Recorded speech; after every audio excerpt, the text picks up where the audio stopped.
Welcome to the virtual lunch. Today is Friday, January 21st, and this is virtual lunch number 483. Our guest today is Craig Wilson, who is the Director of Information Technology at Winthrop and Weinstine, and he is joined by Trevor Bell, the Chief Customer Officer at Xero. And this is, of course, part of our continuing series on productivity automation with Xero. Craig, Trevor, how you doing? Good, thank you. Doing well.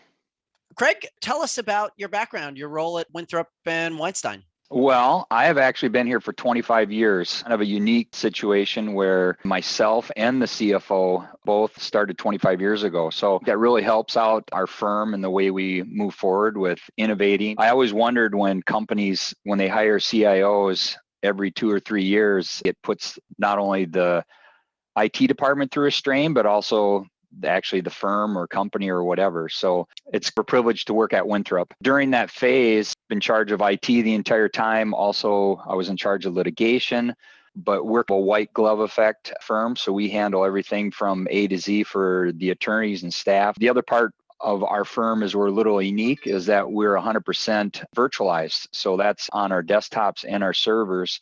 And we've been like that since 2008.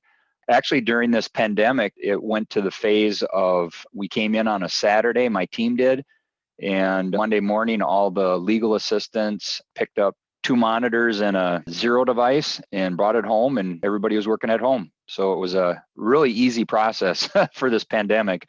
And I'm glad it happened because now we get to hybrid workforce, and it changes the way that the law firm works, but we haven't skipped a beat in 2 years.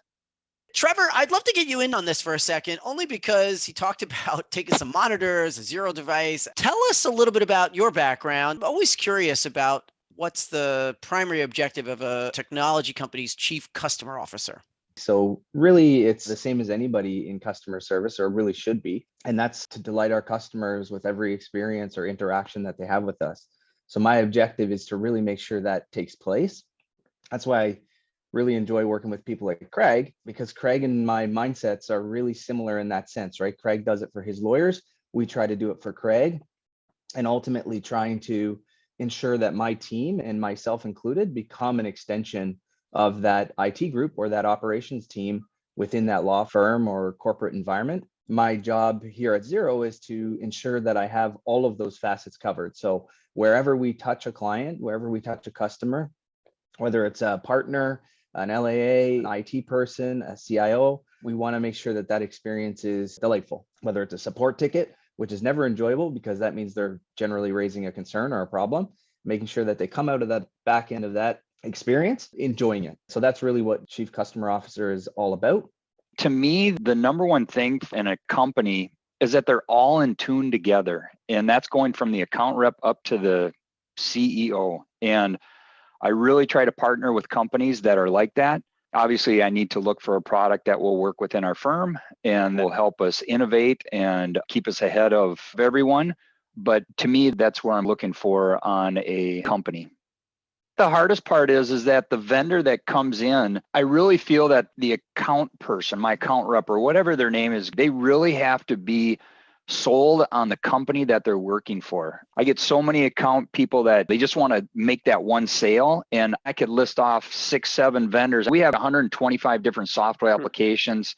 I've got a lot of vendors that I feel that they're on my team, and that's what I always look for. I know that if I call up Trevor, I'd be able to get him and we could fix a problem or a solution or innovate something new. I really push my vendors hard to make it work for the firm, but obviously they're trying to make it work for everybody. But I always feel like I got the best ideas in the world and will improve your company, but it'll improve what we have. And just for me, like I said, where I can really tell when a company they're all working together. I've had so many bad experiences with account reps where they just want to make a sale and then they move on to the next person. And that's not company I'm looking for. I'm looking for someone that's going to join my team. An example with Trevor and Xero. I mean, we bring them in team meetings. We met every month to be as part of the team, and I'm bringing my team and he has his team. It's definitely a joint operation. I do have to say the virtual environment and using Zoom, I think it's great. However, I'm not very happy when I'm on a call with my vendors and they're not on Zoom and they just have no picture and you're just audio and stuff like that. I always look at that and go, okay, well, I have to change that. My team's always on because I want to be able to see that we're all engaged and working together. So it helps to be part of a team more when the virtual, because you can meet more often. But I can tell you, Trevor and Zero have done a great job where they're not only helping us, but if they're going to improve their product, I mean, no one's product is perfect.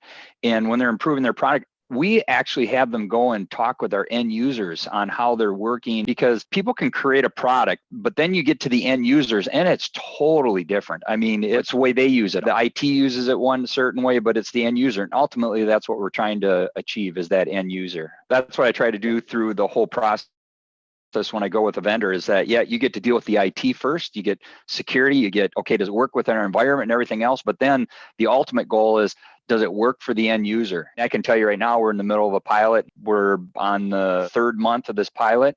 It's really up to the end users if this product will get in or not, because they're the ones that are actually ultimately using it. Let me start on the law firm side, because unfortunately, this is why I would hate to be a vendor, because every law firm is totally different. Who do I talk to? Who do I get in front of? Oh my gosh, you can't talk to this person. And I think it's really difficult. I mean, for me at my firm, I'm the funnel. Basically, I've got a great leadership team above me. So the president of the firm, and I've got a technology committee that I pass everything through. So I'm the gatekeeper, and that also helps that I've been here for 25 years, that I really know every in and out of the entire firm. I would say most firms aren't like that. Most firms, it's like, oh, you can't talk to that person. Oh, I need to try to talk to that person. And then they finally get in someone, and then, oh no, this person has to prove it. And I mean, I'm a bureaucracy on companies are crazy. I'll give you another example. A security vendor, we had someone come in and we literally rolled out their security function within 1 month. And they were amazed that we could do it, but that's because we put it as a priority for us. We're a little unique in that aspect. And I don't know how sometimes companies, just to get into firms, I hear the struggles from vendors all the time, and it shouldn't be like that. It should be, if you got a great product and it works within that firm, then you should be able to get that in. At the end of the day, the attorneys want to do what they do best, which I'm working on documents. I am working for the client. I need to get my emails. They have a very simple, what they need for technology. Things that have made it hard is that they'll come and say, hey, I can do this widget, I can do this and this. They want all these newfangled things, but it really doesn't improve their productivity. And that's my number one goal. How can I prove their productivity, or how can I prove an assistant to be more productive? That's the other thing with law firms. They always want to say, hey, we have to get to a 5-to-1 ratio. We need 5 attorneys to 1 assistant or whatever. It has to be software. It's got to be something that's going to make that a legal assistant more productive. We just can't get companies that do that and just say, okay, we're having these 5 to this 1. To me, with that is that the 3 young associates, they just have to do the work all themselves, and they don't really get to have an assistant to help them. We have to have products, and hence like Zero, that actually improves the attorney's view, but also it improves the legal assistant too. Now, here's one thing that all my staff know, and it's because this is the way that I've lived for 25 years, is that every staff member knows that family's first. I've lost a couple employees because of death. Obviously, I'm kind of emotional on that. So family's first in my life. And if someone called me up and they said, Craig, I got an emergency with my grandpa, don't worry, we'll take care of it. Go and take care of your family first. So that's really big in my life, is families first, then work. Well, actually family and then friends and then work. Put work near the bottom. Craig Wilson. Trevor Bell. I'm so grateful to you both for sharing this with us. I'm so grateful to Zero for supporting this series on productivity automation. It's been one of my favorites. I just want to say thanks again to you both.